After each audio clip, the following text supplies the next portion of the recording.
galabta waxaan ka hadlaynaa dhowr arrimood oo ku saabsan anigoo taliyay hore ciidanka asluubta noqdayna baarlamaan sida ay shaqada asluubtu ay tahay iyo meeshay marayso shaqada xilkii aan ku magacawnaa oo asluubta waan ka hadlayaa niman facebookga wax soo dhigay oo qoraallo ku soo sameeyay oo ku hadlayo xilkoodii dhuminayaan iina waa ka hadlaa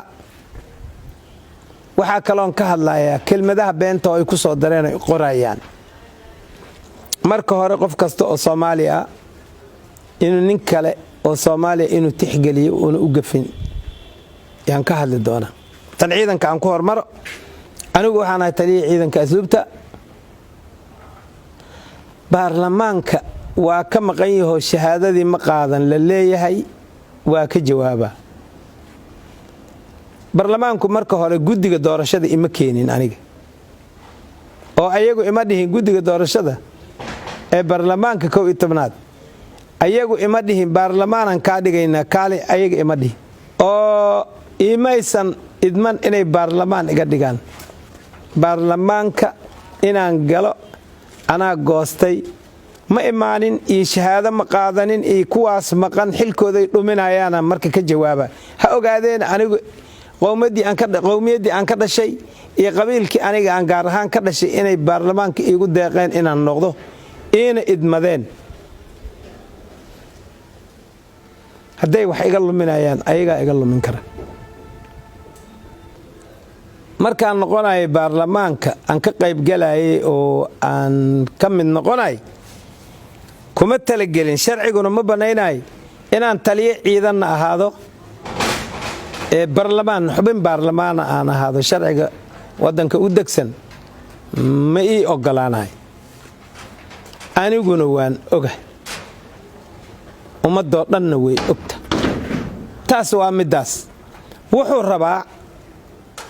inuu sii ahaado intay doorashada ka dhammaanayso ee taliyaashii hore ciidamada inay u sii hayaan ina farmaajo rabo farmaajo horta waa nin Soomaaliya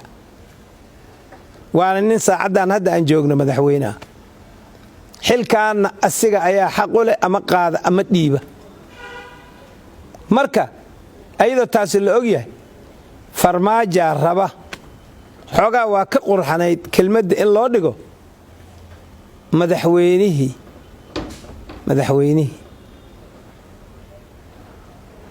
yaa raba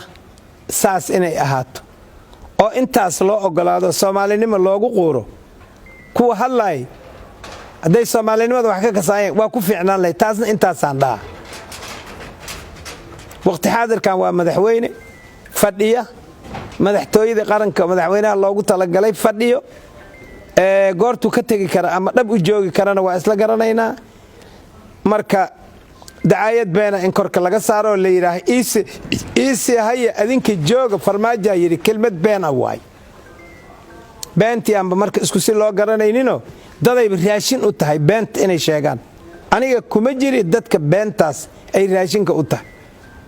waxaan ku hadlaayana wax xaqaan ku hadlayaan rabaa inaan ku hadlo waxaan ku hadlaayana wax aan been ahayn baan rabaa inaan ku hadlo baarlamaankaygu waa saasoo horta ima keenin guddiga doorashada baarlamaanka aniga ma keenin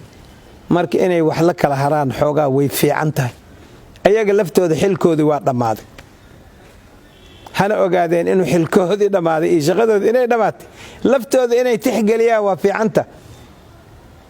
taasuna saasan ka dhahay waxaysan qaadan shahaadadii baarlamaanka may qaadanin oo dhaartiina mayna imaanin yaa ku jirta warka oo loo dhigaayo waxa u diiday madaxweyne farmaajo ani madaxweyne farmaajo ima diidin shahaadadiina waa qaatay laba shahaadaan waliba wataa laba shahaado yaan waliba wataa meeshii deegaan doorashadayda ahayd shahaada laga soo siiyay waa wataa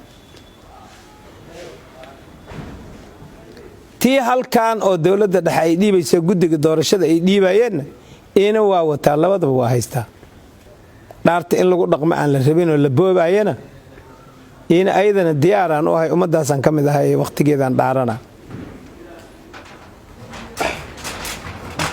kaliya waxa iga sii maqan haddana kaarkii la qaadanay kaarkana waa qaadan doonaa waqtigeedii iyo maalinteedana waa dhaaran doonaa shalayna nina iguma qasbin inaan baarlamaan noqdo taas meeshaan uga gudbaa waxa kale aflagaadana waa qaanaa iyo xilkiisu ku waaya xil ninkii ii dhiibtay iga qaadi kara nin iska soo socdaba igama qaadi karo shaqada waxaan uga tagay oo ku wareejiyay taliye xigeenkii ciidanka asluubta sareeyo guud Cabdikariin Cali Afrax meelna hadduu taliyaha ka tago taliye xigeenka yaa qabanay taas baabkeedana sharciga ogol waa saas ana nin sharciga diidan ma inta dawlad la dhisay oo cid kale ay dawladdu u soo magacaabanayso isaga marka isagaan ku wareejiyay kunsiyadii kalena waa ii dhimanta laakiin waana wareejiyo isagaan ku wareejiyay warqadana waa idin soo dhigi doona Facebook tii shahaadadii saasaan ka iri waa wataa gacanteedii ku jirtaa shahaadada koonfur galbeedaan wataa tii waxaan wataa oo bangaranaysa ay dhiibayeen oo shalay lagu dhiibayay xalane ina waa wataa waa fahamtaa u maleen idikaarna waa wataa laftiis oo koonfur galbeed ay soo siisay barlamaankana waa isugu imaanayna shirkana waa ka soo qayb gali doonaa adinkuna waa tagi doontaan barlamaanka ummadda Soomaaliyeed oo la dhaariyayna aadan ugu farxayaa oo aan ka mid ahay kan 11aad aadan ugu farxayaa qarannimadan rabnaa dawladnimadan rabnaa dadka rabaan ka mid ahay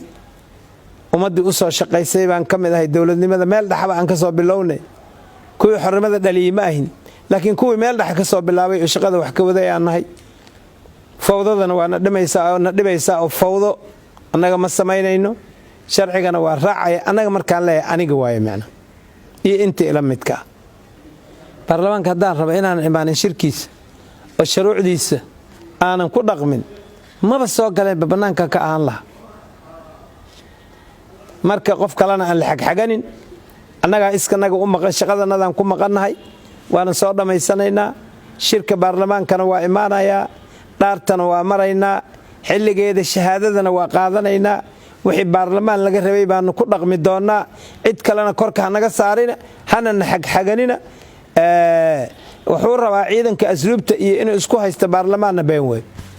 ciidanka asluubta anaa ka tagay ninna igama wadin baarlamaan baan noqday baarlamaanka hal igu tiriyo ayadoon is aflagaadaynaynin